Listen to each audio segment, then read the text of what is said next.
सर्वेभ्यो नमः। देववाणी संस्कृतम ई गुरुकुलम में आप सभी पाठक महानुभावों का हार्दिक अभिनंदन है। मित्रों, हम वैयाकरण सिद्धांत कौमुदी के कारक प्रकरण को पढ़ रहे हैं। अभी तक हमने 37 क्लासेस को पढ़ लिया है। आज हम 38वीं कक्षा को पढ़ने जा रहे हैं। मित्रों, जो भी महानुभाव वैयाकरण सिद्धांत कौमुदी के संपूर्ण कारक प्रकरण को ऑनलाइन घर पर ही बैठे बैठे सरल ढंग से अच्छी प्रकार समझ करके पढ़ना चाहते हैं, वे सभी पाठक महानुभाव संस्कृत प्रेमी जन इस व्हाट्सएप नंबर पर संपर्क करें अथवा प्ले स्टोर में जाकर के देववाणी संस्कृतम ऐप को डाउनलोड करके यहाँ पर कोर्सेस बना दिए गए हैं आपके लिए। अब आप कहीं पर भी दुनिया में बैठ करके इन संस्कृत की कक्षाओं को आराम से पढ़ सकते हैं। किसी भी समय, कहीं पर भी, कैसे भी, किसी भी परिस्थिति में जब आपकी इच्छा हो तब आप पढ़ सकते हैं, जब आपकी इच्छा न हो तब आप बंद कर सकते हैं। चलिएगा मित्रों, अब हम अपनी कक्षा का आरंभ करते हैं। गत कक्षा में मैंने आपको यहाँ तक पढ़ाया था। ये सूत्र मैंने आपको पूरा क्लियर कर दिया था। आशीषी नाथः, यही सूत्र था आपका, आशीषी नाथः। अब इसके आगे हम पढ़ना आरंभ करते हैं। वैयाकरण सिद्धांत कौमुदी सूत्र संख्या 617 617 सूत्र है जासी निप्रहण नाट क्राथ पिशाम हिंसायाम। ये आपका द्वितीय अध्याय के तृतीय पाद का 56वां सूत्र है। आइएगा, इसमें पदच्छेद विभक्ति देखते हैं। तो जासी निप्रहण नाट क्राथ पिशाम, ये आपका षष्ठी विभक्ति बहुवचनांत है। हिंसायाम, ये आपका सप्तमी विभक्ति एकवचनांत। ठीक है, इसके अंदर प्रथम पद है जासी निप्रहण नाट क्राथ आदि, इसके अंदर समास है। आइएगा, मैं आपको समास दिखला देता हूं। चलिएगा मित्रों, ये आपका समास है जासिश्च निप्रहणं च नाटश्च क्राथश्च पिट्च जासी निप्रहण नाट क्राथ पिशः तेषां जासी निप्रहण नाट क्राथ पिशाम इतरेतर योग द्वंद्वः। ये इतरेतर योग द्वंद्व समास है मित्रों। तो इसके अंदर ये जासी जस धातु है ण्यंत, नी प्रपूर्वक हन धातु है, नाट धातु है, क्राथ धातु है और पिश धातु है। ठीक है, यहाँ पिट समास में जब हम ऐसा विग्रह करेंगे तो पिश की जगह पिट हो जाता है, पर ये वास्तव में पिश है। तो ये आपका इसमें समास हो गया।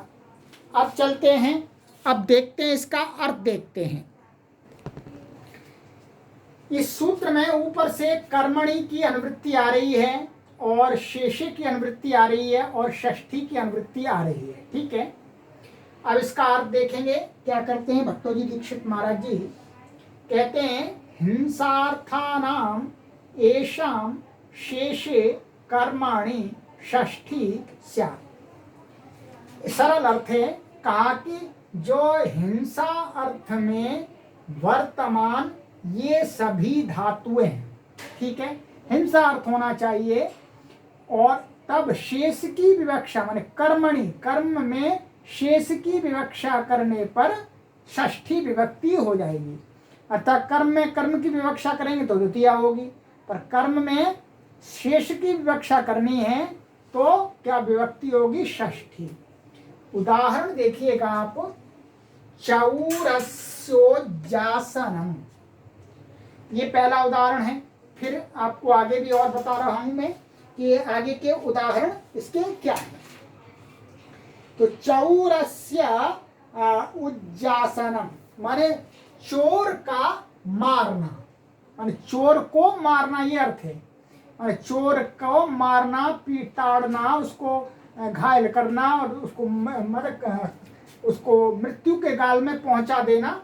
ये तो अब क्या है? हिंसार्थक है या जास, ठीक है। और ये चोर में कर्म, जो कर्म था उसमें शेष की विवक्षा करने से क्या है? षष्ठी विभक्ति हो गई। अब षष्ठी विभक्ति हो गई है, इसलिए अब इसमें समास नहीं होगा। निप्रहौ, निप्रौ, संहतौ, विपर्यस्तौ, व्यस्तौ वा। यहाँ पर देख लीजिएगा, यहाँ क्या नी और प्र पूर्वक हन धातु का प्रयोग दिया था, तो ये कह रहे हैं नी और प्र इकट्ठे एक साथ भी हो तो भी कोई परेशानी नहीं है। और व्यस्तव माने नी पूर्वक हन भी हो सकता है, प्र पूर्वक हन भी अलग अलग भी हो सकता है। और विपर्यस्तव माने उल्टा भी हो सकता है, यहाँ पर नी पहले रखा है, प्र बाद में रखा है, तो ऐसा भी हो सकता है प्र नी बाद में आ जाएगा, प्र पहले आ जाएगा, फिर हन धातु आ जाएगी। किसी भी रूप में प्रयोग इसका हो सकता है। तो शेष कर्म में षष्ठी होगी। जैसे चौरस्य निप्रहणम, ठीक है, निप्रहणम ये हन धातु का प्रयोग है निपूर्वक, तो ये कर्म है, इसमें षष्ठी हो गई। प्राणी हननम, तो देखिएगा यहाँ प्राण ये विपर्य हो गया, प्र पहले आ गया, नी बाद में चला गया, निकोण हो जाता है सूत्र से। और फिर निहननम केवल अकेले का प्रयोग हो गया नी का। प्रहणनम माने प्र अकेले का प्रयोग हुआ वाह, ठीक है। तो सबके साथ में चौरस्य में कर्म में षष्ठी हो जाएगी शेष की विवक्षा होने पर। और देखिएगा आगे कहते हैं अब दूसरे का नट, नाट का, तो नट धातु अण्यंत है ये भी, ठीक है। तो नट अवस्कंदने चुरादी अण की धातु है। तो चोरस्य उन्नाटनम, उत्पूर्वक नाट है तो उन्नाटनम, तो ये कर्म में षष्ठी हो गई शेष की विवक्षा होने पर। चौरस्य क्राथनम, सबका हिंसार्थ है, ठीक है, मारना ताड़ना। तो चौरस्य क्राथनम, तो चौर का क्राथनम माने हिंसा करना, तो चौरस्य यहाँ पर भी षष्ठी हो गई। वृषलस्य पेषणम, दुष्ट व्यक्ति की अच्छी कुटाई कर देना, उसकी पिसाई कर देना, ऐसे बोलते हैं। तो वृषलस्य में इसमें भी षष्ठी हो गई। अब ये कह रहे हैं थोड़ा सा कि हिंसायाम किम, यहाँ पर हिंसा नहीं पढ़ते तो क्या दोष आ जाता, तो कहते हैं धानापेषणम। धानापेषणम में क्या हुआ है देखिएगा, धानों का पेषण माने पीसना। तो धानापेषण में हिंसा नहीं है, धानों को पीसते हैं तो हिंसा तो नहीं होती कोई, ठीक है। तो धानापेषण यहाँ पर इस सूत्र से षष्ठी नहीं हुई है, यहाँ पर दूसरे सूत्र से षष्ठी हुई है, ठीक है। दूसरे सूत्र से षष्ठी हुई है कर्त कर्मणोः कृति, और फिर उसका यहाँ पर धानानाम पेषणम, धानानाम पेषणम, धानापेषणम, आपेषणम है, ठीक है, आंग पूर्वक। तो यहाँ पर ये धानापेषणम समास भी हो गया है और षष्ठी हुई थी, वो दूसरे सूत्र से हुई थी, इससे नहीं होती, इससे होगी तो समास नहीं होगा। आ जाइएगा अब आगे का सूत्र देखते हैं, ये सरल प्रकरण है, कठिन नहीं है। सूत्र है आपका 618, व्यावहिपणोः समर्थयोः, ये भी द्वितीय अध्याय के तीसरे पाद का 57वां सूत्र है मित्रों। तो आइएगा इसका पदच्छेद और विभक्ति हम देखते हैं पहले। तो इसमें ये व्यवहिपणोः, ये षष्ठी विभक्ति द्विवचनांत है, ठीक है। समर्थयोः, ये भी क्या है, षष्ठी विभक्ति द्विवचनांत है। समास देख लेते हैं, इसके अंदर दोनों के अंदर समास है। समास से अर्थ स्पष्ट हो जाएगा आपका। तो आइएगा समास देखिएगा। व्यवहिच पाणश्च व्यावहिपणौ तयोः व्यावहिपणोः इतरेतर योग द्वंद्व समासः। इतरेतर योग द्वंद्व समास है, ठीक है। माने बी अपूर्वक ही धातु और पण धातु। और आगे एक समास और है, समः अर्थः ययोः तौ समर्थौ तयोः समर्थयोः। ये बहुव्रीहि समास हो गया। माने समः माने समान अर्थ है जिन दोनों का, वे समर्थौ कौन से समान अर्थ वाली धातुओं की तरफ निर्देश कर रहे हैं। माने इन दोनों धातु माने व्यवपूर्वक ह्री का और पण का जब एक अर्थ होता है, कोई एक अर्थ ऐसा है जिसमें इन दोनों का प्रयोग होता है, तो वो उस अर्थ वाली ये उनको कहते हैं समर्थौ तयोः समर्थयोः। ये इसका समास हो गया। चलिएगा अब हम इसका आचार्य भट्टोजी दीक्षित महाराज जी का वर्ग देखते हैं। क्या कहते हैं? कहते हैं इसमें सामान्य है, शेषे कर्मणि षष्ठी स्यात्। इसको जोड़ दीजिएगा, व्यवहिपणोः समर्थयोः शेषे कर्मणि षष्ठी स्यात्। सूत्र को ही पूरा मिला देंगे तो अर्थ बन जाएगा पूरा, ठीक है। कि समान अर्थ वाली व्यवहिरी और पण धातु के कर्म में शेष की विवक्षा होने पर षष्ठी विभक्ति होती है। अब ये भट्टोजी दीक्षित महाराज जी कह रहे हैं कि समान अर्थ इनका कहां पर होता है, देख लीजिएगा। चलिए, कहते हैं द्यूते क्रय विक्रये विक्रय व्यवहारे चानयोः तुल्यार्थता।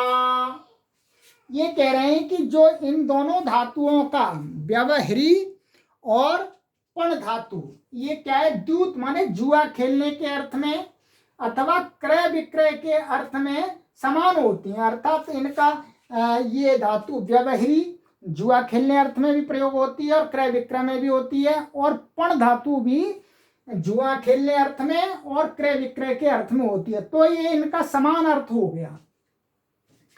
अब आ जाइएगा, उदाहरण देखिएगा क्या कहते हैं। शतस्य व्यवहरणम पणनम वा, ठीक है, कि 100 रुपये का व्यवहार, माने यहां इसका अर्थ है कि 100 रुपये का जुआ खेलना अथवा 100 रुपये का वस्तुओं का क्रय विक्रय करना। और यही यहाँ पणनम लगा दीजिए, शतस्य पणनम वही अर्थ है यहाँ पर। तो यहाँ इसलिए शतम शतस्य में क्या हो गई, षष्ठी हो गई। कर्म में शेष की विवक्षा होने पर सूत्र से षष्ठी हो गई। अब देखिए, समर्थयोः किम, ये समर्थयोः किम ये क्यों पढ़ दिया, तो कहते हैं शलाका व्यवहारः। अब माने शलाका व्यवहार, यहाँ पर भी व्यवपूर्वक ही धातु का प्रयोग है, परंतु यहाँ पर ये क्या है, यहाँ ये वाली षष्ठी नहीं हो रही, क्योंकि यहाँ द्यूत और व्यवहार वो क्रय विक्रय अर्थ नहीं है। क्या अर्थ है, शलाका व्यवहार का अर्थ है गणना इत्यर्थ। माने शलाकाएं होती हैं, शलाकाएं लकड़ियां जो जुए आदि की लकड़ियां होती हैं, उनका गिनना, उनकी संख्या करना। तो यहाँ गिनना अर्थ है, इसलिए यहाँ पर द्यूत और क्रय विक्रय अर्थ नहीं है, इसलिए यहाँ षष्ठी नहीं होगी। यहाँ षष्ठी दूसरे सूत्र से होगी।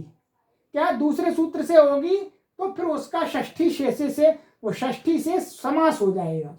तो यहाँ शलाका व्यवहारा समास हो गया, शलाका नाम व्यवहारा, शलाका व्यवहारा। चलिएगा, ये क्लियर हुआ। आगे दूसरा दे रहे हैं कि ब्राह्मण पणनम स्तुतिरित्यर्थः। कहते हैं ब्राह्मण पणनम का क्या अर्थ है, ब्राह्मण की स्तुति। यहाँ व्यवहार अर्थ नहीं है, ब्राह्मण का जुआ या ब्राह्मण का क्रय विक्रय अर्थ नहीं है, ब्राह्मण की स्तुति अर्थ है यहाँ पणनम का, इसलिए यहाँ पर भी इस सूत्र से षष्ठी नहीं होगी। चलिए आगे आइएगा, आगे सूत्र देखते हैं मित्रों। 619 कहते हैं दिवस्तदर्थस्य, तो दिवस्तदर्थस्य, तो दिवः, ये दिवः दिवः है तो ये षष्ठी विभक्ति एक वचनांत है, और तदर्थस्य, तदर्थस्य पद भी क्या है, षष्ठी विभक्ति एक वचनांत है। अब इसमें तदर्थस्य में समास है, तो उस समास को मैं आपको बतला देता हूं क्या समास है इसके अंदर।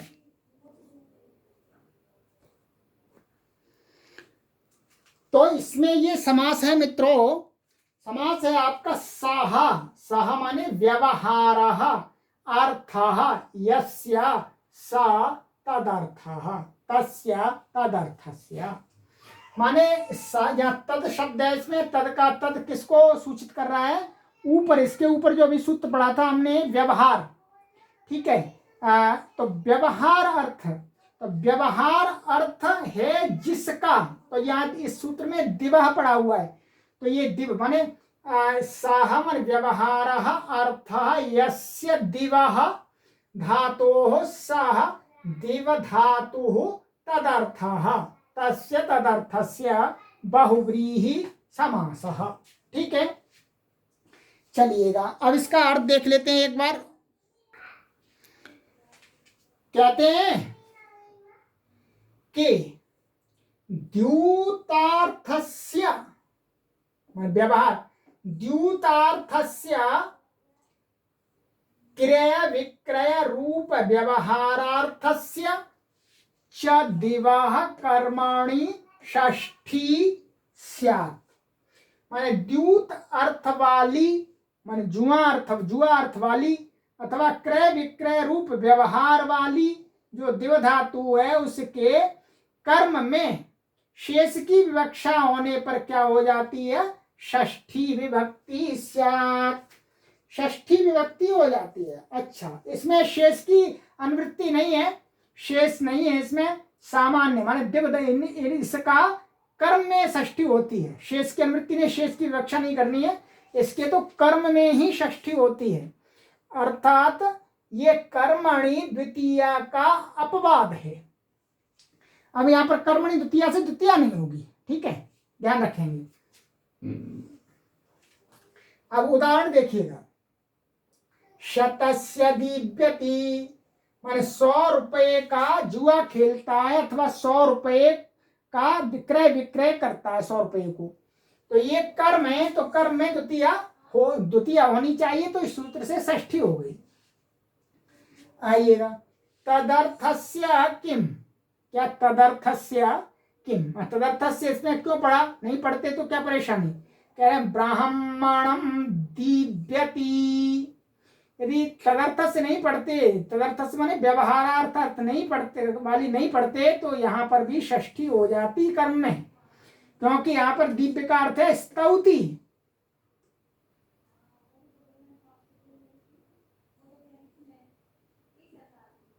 ब्राह्मण की स्तुति करता है, ठीक है। चलिएगा, तो स्तौति इत्यर्थ माने ब्राह्मण की स्तुति करता है, इसलिए यहाँ पर कर्मणि द्वितीया से द्वितीया हो गई है, क्योंकि स्तुति अर्थ है। अब आ जाइए आगे सूत्र देखते हैं 620, विभाषोपसर्गे, द्वितीय अध्याय के तीसरे पाद का 59वां सूत्र है मित्रों, ठीक है। सरल है, इसमें विभाषा प्रथमा विभक्ति एक वचनांत, उपसर्गे सप्तमी विभक्ति एक वचनांत, यहाँ गुण हो गया, मिल गया, वो जानते हैं। इसका अर्थ देखिएगा, पूर्व योगो योगापवादः, इसका अर्थ यही है, ये पूर्व सूत्र माने इस सूत्र का ये अपवाद है। क्या अपवाद है, वहां अपवाद माने विकल्प से कर रहा है, तो विकल्प कर रहा है, अर्थात वहां नित्य षष्ठी कर रहा था, अपने विकल्प से षष्ठी करेगा, तो पक्ष में द्वितीया भी हो जाएगी, तो क्या होगा, विभाषोपसर्गे, माने तो पूर्व सूत्र का ही अपवाद है। तो अब इसका जो अर्थ बनेगा वो अर्थ आपका ऐसा बन जाएगा कि तदर्थस्य अतः द्यूतार्थस्य क्रय विक्रय रूपार्थस्य दिवाह दिवाह उपसर्ग पूर्वकस्य, यहाँ उपसर्ग पूर्वकस्य कर्मणि विकल्पेन षष्ठी स्यात्, ये अर्थ बन जाएगा पूरा। बस केवल यहाँ आपको उपसर्ग पूर्वस्य और जोड़ देना है। तो इसका अर्थ क्या हुआ, यदि व्यवहारार्थक दिव धातु क्या है, उपसर्ग पूर्वक प्रयोग होगी दिव धातु, तो उसके कर्म में विकल्प से षष्ठी होगी, पक्ष में कर्मणि द्वितीया से हो जाएगी। तो शतस्य शतम वा प्रतिदीव्यति, तो 100 रुपये का व्यवहार करता है अर्थात जुआ खेलता है अथवा क्रय विक्रय करता है, तो दोनों हो जाते हैं इनके षष्ठी और द्वितीय। अब आ जाइए मित्रों थोड़ा ये अलग सा सूत्र है, परंतु ये बहुत कम इसका प्रयोग है, ये भी ध्यान रखेंगे आप, इसका प्रयोग बहुत कम है। हाँ, फिर भी हमको पढ़ना है। आइएगा,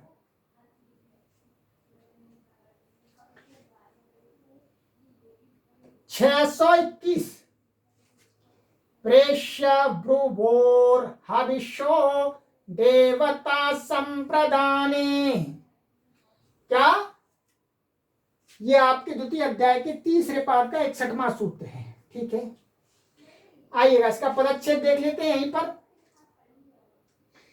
प्रेष्य हविषोह प्रेष्य ब्रुवोह, ये एक पद है, ये क्या है, षष्ठी विभक्ति द्विवचनांत है। ठीक है, क्या है ये, षष्ठी विभक्ति द्विवचनांत है।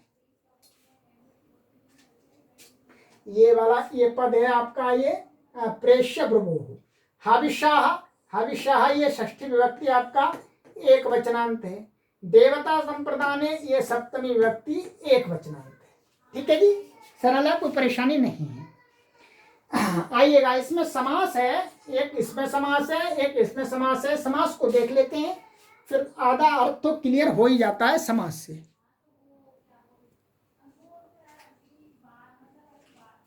आइएगा, समास देखिएगा। प्रेष्यश्च ब्रूश्च प्रेष्य ब्रुवौ तयोः प्रेष्य ब्रुवोः इतरेतर योग द्वंद्व।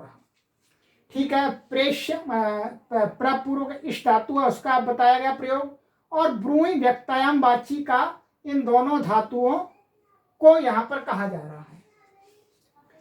अब देखिएगा, देवता संप्रदानम यस्य अर्थस्य स देवता संप्रदानम तस्मिन् देवता संप्रदाने, माने देवता संप्रदान है जिसका, ठीक है, देवता भी उदाहरण में स्पष्ट हो जाए, देवता संप्रदान है जिसका, जिस अर्थ का, जिस पद माने अर्थ का, वह क्या है, देवता संप्रदानम तस्मिन् देवता संप्रदाने बहुव्रीहि समास। ठीक है, ये देवता संप्रदान का जो समास का अर्थ है वो अभी उदाहरण में घटेगा आपको। चलिएगा, अब मैं आपको इसका उदाहरण का अर्थ बता देता हूं, वो सूत्र का अर्थ बताता हूं।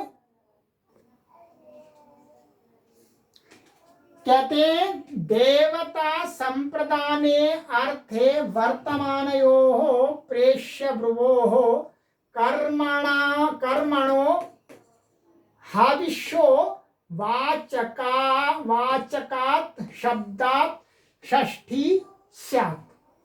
इसका अर्थ है कि देवता है संप्रदान देवता है, देवता माने जो वेदों के जो देवता है, अग्नि देवता है, रुद्र देवता, ये आदि देवता हैं। तो देवता है संप्रदान कारक जिसका, उस अर्थ में माने है जिसका, उसके अर्थ में वर्तमान प्रेष्य और ब्रू इन धातुओं का जो कर्म क्या है, वो कर्म हविषा माने हवि रूपी कर्म, उसको कहने वाला शब्द होता है, उससे षष्ठी होती है। अब देखिएगा उदाहरण देखिए, अग्नये छागस्य हविषो वपाया मेधसः प्रेष्य अनुब्रूहि वः। ठीक है, अब यहां पर देखिएगा देवता कौन है आपका, यहां पर अग्नि देवता है। ठीक है, क्या है? अग्नि देवता। तो अग्नि देवता ये संप्रदान, ये अग्नि है, देवता है, और ये क्या संप्रदान का प्रयोग हो रहा है चतुर्थी का यहां पर। तो देवता संप्रदान है जिस अर्थ का उस अर्थ में वर्तमान जो ये, तो यहां पर ये देवता संप्रदान है इनका, ये प्रेष्य और अनुब्रूहि। ठीक है, तो उस अर्थ में वर्तमान ये धातु है। ठीक है, तो अब उनका, उनके प्रयोग होने पर, ठीक है, जो इनका कर्म, अब इनका कर्म देखना है। इनका कर्म वो क्या, हविष्याः वाचक, माने हवि को कहने वाला शब्द विशेष, उससे षष्ठी होती है। तो अग्नये छागस्य हविष्याः वपाया मेधसः। तो क्या है यहां जो हवि है, हविष्या शब्द तो है ही, इसमें तो कोई परेशानी नहीं है। तो हविष्या, तो हवि विशेष को कहने वाला शब्द क्या है, वपाया मेधसः। तो क्या है इसका अर्थ, छाग, छाग माने जो बकरा होता है, मुख्य रूप से उसी को माना जाएगा। तो छाग माने जो अज होता है, बकरा होता है, उसकी वपा की जो मेद सा की, मेद माने उसका मेद होता है, मेद भाग, उसकी हबी को दिया जाता है। हबी को प्रेष्य माने उसको प्रेषित किया जाता है, उसमें डाली जाती है। अनुब्रूहि अर्थात हबी को डालने के लिए कहो। तो यहाँ पर मेधसः मुख्य रूप से ये है। ठीक है, क्या है, मेधसः, इसमें षष्ठी हो गई। ये हवि विशेष को कह रहा है, हवि विशेष को कह रहा है। वपायाः और छागस्य, इसमें तो संबंध में षष्ठी है। ठीक है, तो हविषः मेधसः, तो उस मेधसा में षष्ठी हो गई है इनके योग में। बस इतना ही समझना है, ये कोई विशेष सूत्र नहीं है। ठीक है, चलिएगा, तो यहां पर ये हुआ। अब आ जाइएगा आपका एक सूत्र इसमें और देख लेते हैं हम।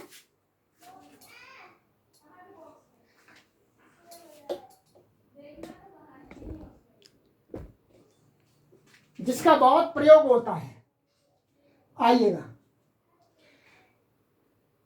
622 कृत्वोर्थ प्रयोगे काले धिकरणे,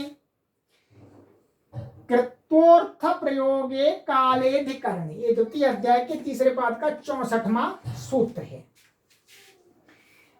आइएगा इसका हम पदच्छेद विभक्ति देख लें। कृत्वोर्थ प्रयोगे, ये सप्तमी विभक्ति एक वचनांत है। काले, काले ये भी सप्तमी विभक्ति एक वचनांत है। सिंपल है ये तो आपका। और अधिकरणे, संधि हो रही है, तो अधिकरणे भी आपका सप्तमी विभक्ति एक वचनांत है, ये भी आपका। ठीक है, सप्तमी विभक्ति एक वचनांत हो गया। अब इसका एक समास है, इसमें समास हमको देखना पड़ेगा।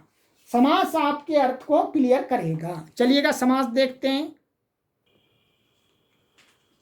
अब इसका समास देखिएगा। कृत्वसः अर्थः कृत्वोर्थः षष्ठी तत्पुरुषः। ठीक है, ये क्या है, कृत्वसः माने कृत्वसुच एक प्रत्यय है। ठीक है, कृत्वसुच क्या है, प्रत्यय है, क्रिया की आवृत्ति के अर्थ में होता है 5वें अध्याय के 4थे पाद में। तो कृत्वसः अर्थः कृत्वर्थः षष्ठी तत्पुरुष समास हो गया। अब कृत्वोर्थ एव अर्थो येषां ते कृत्वोर्थाः प्रत्ययाः, माने कृत्व, जो कृत्व सूच का अर्थ है वैसा ही अर्थ है जिन अन्य प्रत्ययों का। अर्थात कृत्व सूच प्रत्यय जिस अर्थ में विधान किया गया है उस अर्थ में और भी प्रत्यय हैं, तो वो सभी प्रत्यय क्या कहलाएंगे, कृत्वर्थाः। ठीक है, तो यहां पर क्या है, उत्तर पद लोपो बहुब्रीहि समास हुआ है, इस अर्थ का लोप हो गया है और ये अर्थ रह गया है, तो वैसा का वैसा ही बन गया है। पहले परंतु क्या कृत्व के अर्थ को कह रहा था यहां पर, अब कृत्व के अर्थ वाले जो प्रत्यय हैं उनको कह रहा है आगे। तो ये बहुब्रीहि समास हो गया, उत्तर पदलोपी बहुब्रीहि समास। कृत्वोर्थानां प्रयोगाः कृत्वोर्थ प्रयोगाः तस्मिन् कृत्वोर्थ प्रयोगे, माने कृत्व सुच प्रत्यय, कृत्व सुच अर्थ वाले जो प्रत्यय है उनका प्रयोग वो क्या है, कृत्वोर्थ प्रयोग। और तस्मिन् प्रयोग षष्ठी तत्पुरुष समास हो गया, ये सरल है। अब आ जाइएगा, अब इसका अर्थ आपको समझ में आ गया होगा। कृत्व सुच प्रत्यय और कृत्व सुच के अर्थ में होने वाले अन्य प्रत्यय, उन प्रत्ययांत शब्दों के प्रयोग में ये अर्थ आ रहा। चलिएगा अब हम देखते हैं इसका अर्थ, देखते हैं अर्थ करते हैं इसका। भट्टोजी दीक्षित महाराज जी, कृत्वोर्थानां प्रयोगे कालवाचिनी अधिकरणे शेषे षष्ठी स्यात्। ठीक है, क्या अर्थ निकला, कृत्व सुच अर्थ में विहित जो प्रत्यय, कृत्व सुच भी आ जाएगा, कृत्व सुच के अतिरिक्त अन्य प्रत्यय भी हैं सुच आदि, वो भी आ जाएंगे। उन प्रत्यांत शब्दों के प्रयोग में जो कालवाची माने कालवाची शब्द है वो क्या है, अधिकरण, वो अधिकरण होता है। तो कालवाची जो अधिकरण को कहने वाले शब्द है उसमें शेष की विवक्षा होने पर कौन सी विभक्ति होती है, षष्ठी। ध्यान रखें, शेष की विवक्षा करनी है। उदाहरण दिया, पंचकृत्वो नो भोजनम, इसका अर्थ है दिन में 5 बार खाता है। क्या है, दिन में 5 बार खाना। तो आहनः, ये पंचकृत्व, ये कृत्व सुच प्रत्यय है, इसमें 5 बार माने 5 बार खाने की क्रिया की आवृत्ति करता है। तो वैसे हम देखेंगे तो दिन में ये अधिकरण बन रहा है, परंतु शेष की विवक्षा कर ली, इसलिए आहन शब्द का षष्ठी का क्या बन गया, आहनः, संधि आदि हो गया है। तो पंचकृत्वो नो भोजनम, दिन में 5 बार खाने की क्रिया करना। ऐसे द्विरहनो भोजनम, यहाँ पर दिन में 2 बार, तो ये द्वि शब्द से क्या है, सुच प्रत्यय होता है, वो भी कृत्व सुच के अर्थ में होता है, तो उसका भी आ गया यहाँ पर। तो दिन में 2 बार खाना, तो आहना में यहाँ पर भी षष्ठी हो गई। आप कहते हैं शेषे किम, शेष की विवक्षा होगी तभी होगा क्या, हाँ शेष लाना पड़ेगा, नहीं तो शेष की विवक्षा नहीं होगी तो क्या होगा, द्विरहनि अध्ययनम, माने दिन में 2 बार अध्ययन। तो आहनी में क्या हो गया, सप्तमी होगी आहनी, तो यहां पर शेष की विवक्षा नहीं है, इसलिए अधिकरण होने पर अधिकरण में सप्तमी हो जाती है, तो इसलिए शेष की विवक्षा आवश्यक है। तो मित्रों, इस कक्षा में मैंने आपको इतने सूत्र पढ़ा दिए। अब आपके लिए विशेष सूत्र और आ रहे हैं, उनको मैं आगे की कक्षा में पढ़ाऊंगा। कर्तृ कर्मणोः कृति बहुत प्रसिद्ध सूत्र हैं, आगे के वाले ये भी प्रसिद्ध हैं, परंतु ये बहुत ज्यादा प्रयोग होता है इनका। चलिएगा मित्रों, अब इस कक्षा को यहीं विराम देंगे, आगे की कक्षा में आपसे मिलते हैं। यदि आप हमारे साथ सीधा सीधा जुड़ना चाहते हैं तो व्हाट्सएप नंबर पर संदेश भेजिएगा, हम आपको देववाणी संस्कृतम समूहों में जोड़ देंगे और इस देववाणी संस्कृतम ऐप को डाउनलोड कीजिएगा, कारक प्रकरणों को पढ़िएगा, संज्ञा प्रकरणों को पढ़िएगा। बहुत सारे कोर्स मैंने बना दिए हैं, निरंतर बना भी रहा हूं आपके लिए, और अन्यों को भी सूचना दीजिएगा। अस्तु, सर्वेभ्यो नमः।